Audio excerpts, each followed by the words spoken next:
What them haters talking about?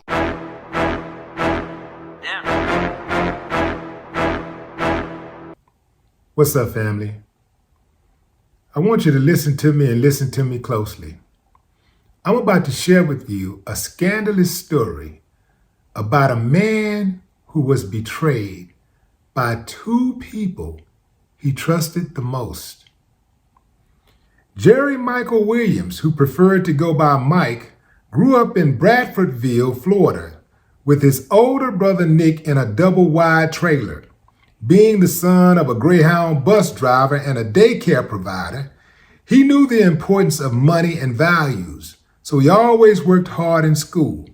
He played football, was the student council president, and was active in the Key Club.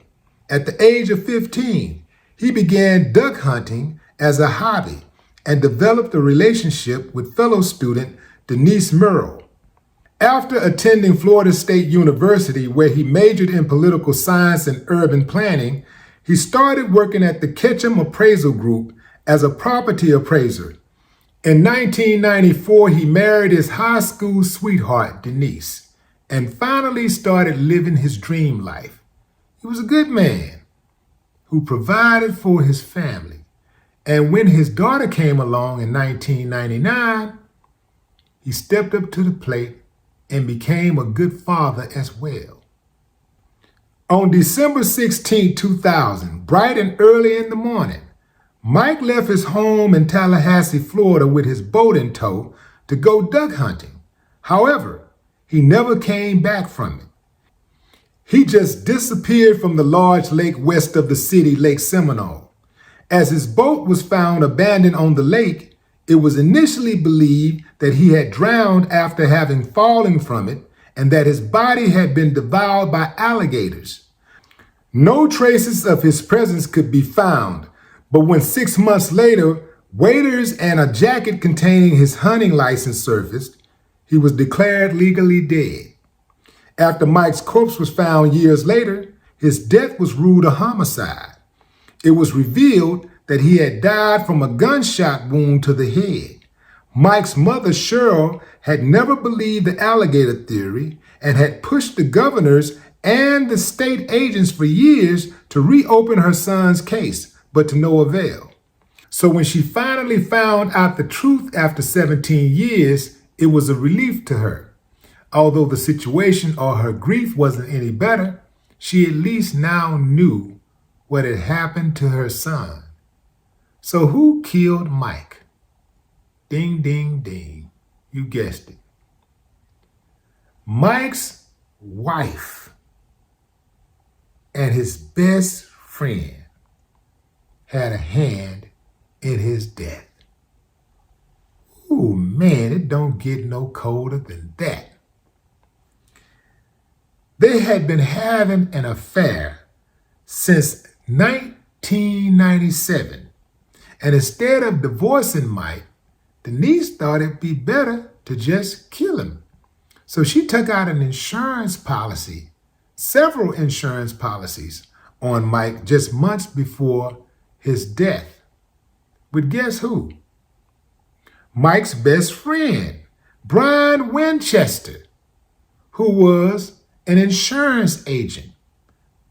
Brian wrote the policy in secret with Denise. So the plot is to get Mike out the way. We're going to kill Mike and we're going to get this money and we're going to be together. But something happened that they did not plan for. First of all, she got $1.7 million after Mike was declared dead, legally dead. 1.7 million. So check this out, fam. She get the money and she moves Brian into Mike's house and marries Brian. There was only one little problem.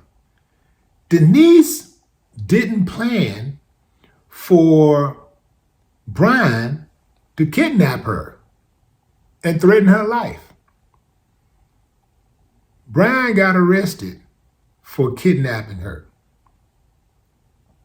Brian got a 20-year sentence. So while Brian is in jail, he's obviously looking for some get back. And you know what happened. Ain't no honor among thieves. So Brian gave Denise up, told the police about the whole plan. All of this was done at the behest of Denise. This is Denise. All of this came from Denise. So they ran Denise through the court system, gave her a life sentence, plus 30 years. Gave Brian a life sentence for his role in Mike's death. Brian thought he was cool, but see, when they discovered Mike's body the day before, actually, let me back up. They discovered Mike's body the day after Brian got his 20-year sentence. So he already in jail doing time. Then they find the body. He over there sitting like, uh-oh, man. Uh-oh. You know, uh-oh. Let me give her up before she give me up. And that's how it went, fam. It's cold-blooded that you can actually lay next to somebody who hates your guts, who's actually planning to kill you. Someone you like, because you got to think about how you got to trust somebody when you're lying next to them. If you like live with somebody, you like actually lay your head next to a person. Think about how much you have to trust someone. And then it's the mother of your child. It's your so-called high school sweetheart. And then she has an affair with your best friend. These are two of the people that you should at least trust just as much as you would trust anybody. And they plotted to take his life. And they took it over some money. And let me tell you something, fam.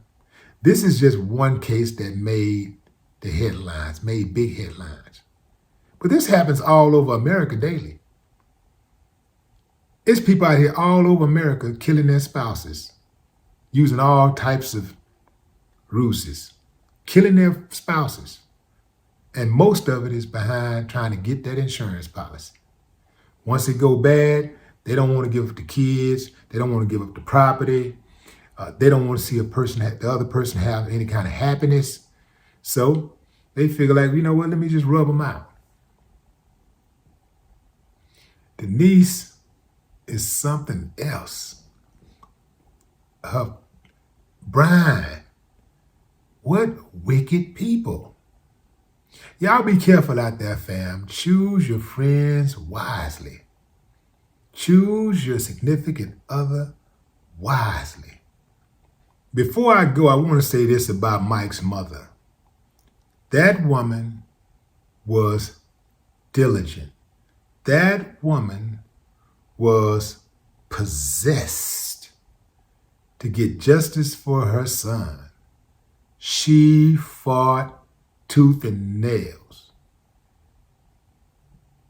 This really goes right to the heart of not underestimating someone who you might want to underestimate.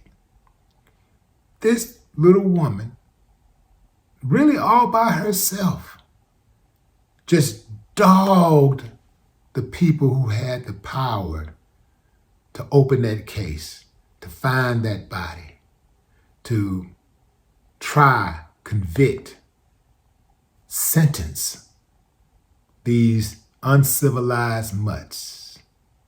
Shouts out to mama.